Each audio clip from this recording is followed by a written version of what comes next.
Hola, estamos en el capítulo 7 del curso de Comercio Exterior de MOOC. En este capítulo y ya digamos el último dedicado, bueno, el último no, penúltimo dedicado a la banca, vamos a hablar de otro mundo también intrínseco dentro de lo que sería el comercio exterior, que es el mercado de divisas, ¿no?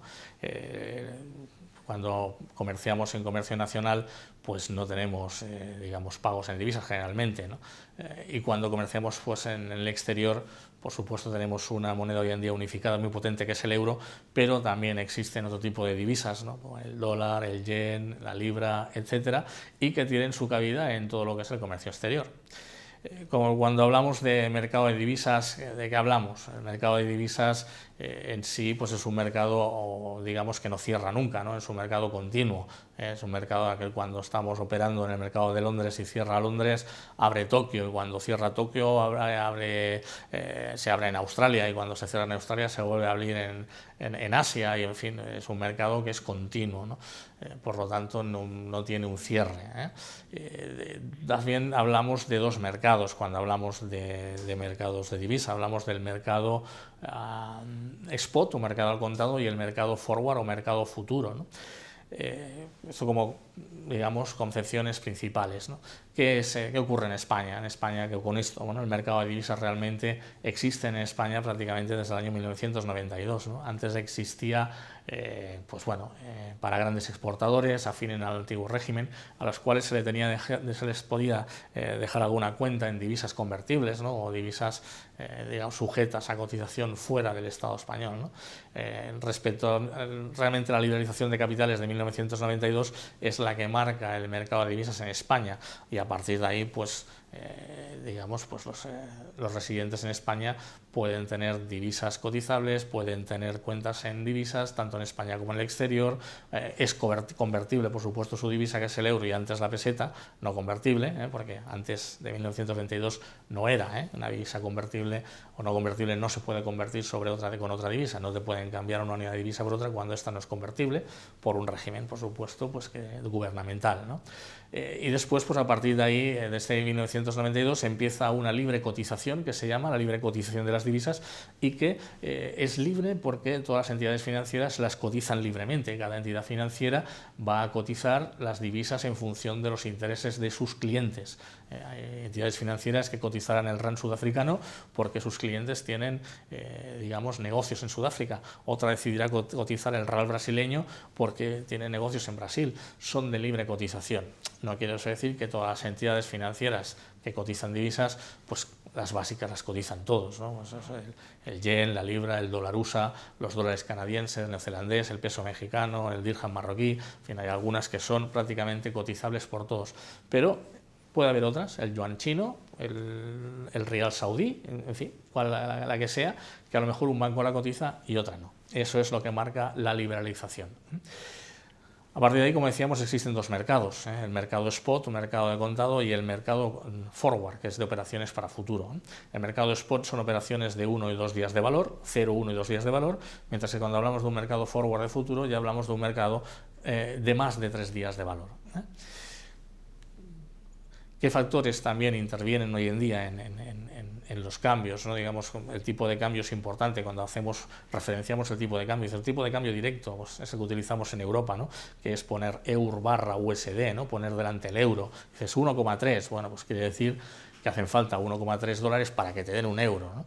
Esta referencia del tipo de cambio pues también puede ser indirecta, ¿no? Supongo que en Estados Unidos la podríamos ver al revés y entonces ver USD barra EUR 0,80 y pico. Para nosotros entendernos, aquí en Europa entendemos el directo, que es poner siempre el euro delante. Los tipos de cambio, pues algunos factores que influyen en ellos hoy en día, pues es la inflación elevada, el déficit comercial de las divisas, suele coincidir con la depreciación de la misma, tipos de interés elevados que suelen coincidir también con depreciación de la moneda, y bueno, de estos tres factores el que más influye pues a corto plazo es el tipo de interés prácticamente, aunque hoy en día pues hay factores que no tienen nada que ver con esto y que un suceso determinado, pues yo qué sé, pues unas torres gemelas, unas cosas de estas, pues hacen de copia y vuelta inmediatamente, pues de vuelta que haya una fluctuación brutal a lo mejor del dólar, que es la divisa más volátil, ¿no? La más fluctuable. Respecto a los tipos de cambio, hay la flotación y el cambio flotante, o sea, el cambio fijo y el cambio flotante. El cambio fijo es aquel determinado, el Banco Central interviene comprando, vendiendo las divisas para mantener un tipo de cambio determinado, y el cambio flotante, que es lo que teníamos antiguamente en Europa, ¿no? Que era el sistema monetario europeo, ¿no? Unas bandas de fluctuación donde las monedas, fluctuaban libremente entre dos bandas, banda baja, banda alta, siempre sin salirse de ellas, ¿no?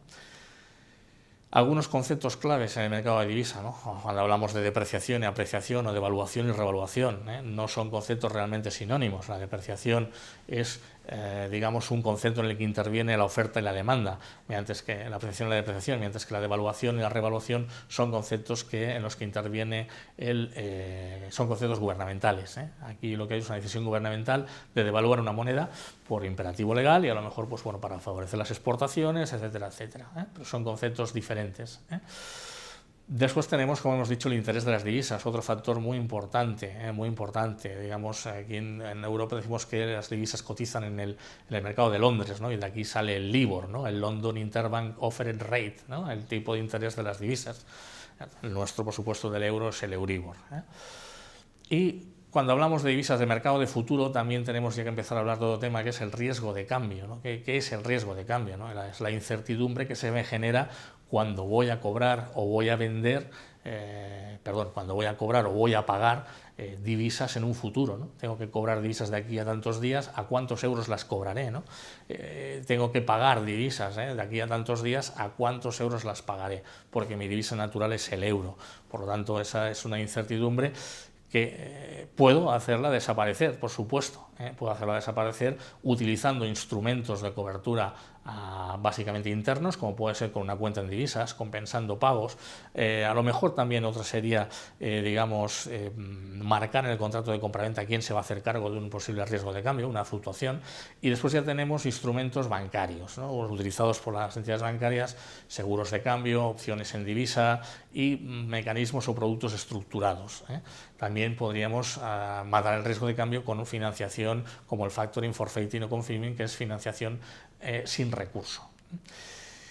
Y hasta aquí, pues, el capítulo número 7 del curso de Comercio Exterior BEMOC.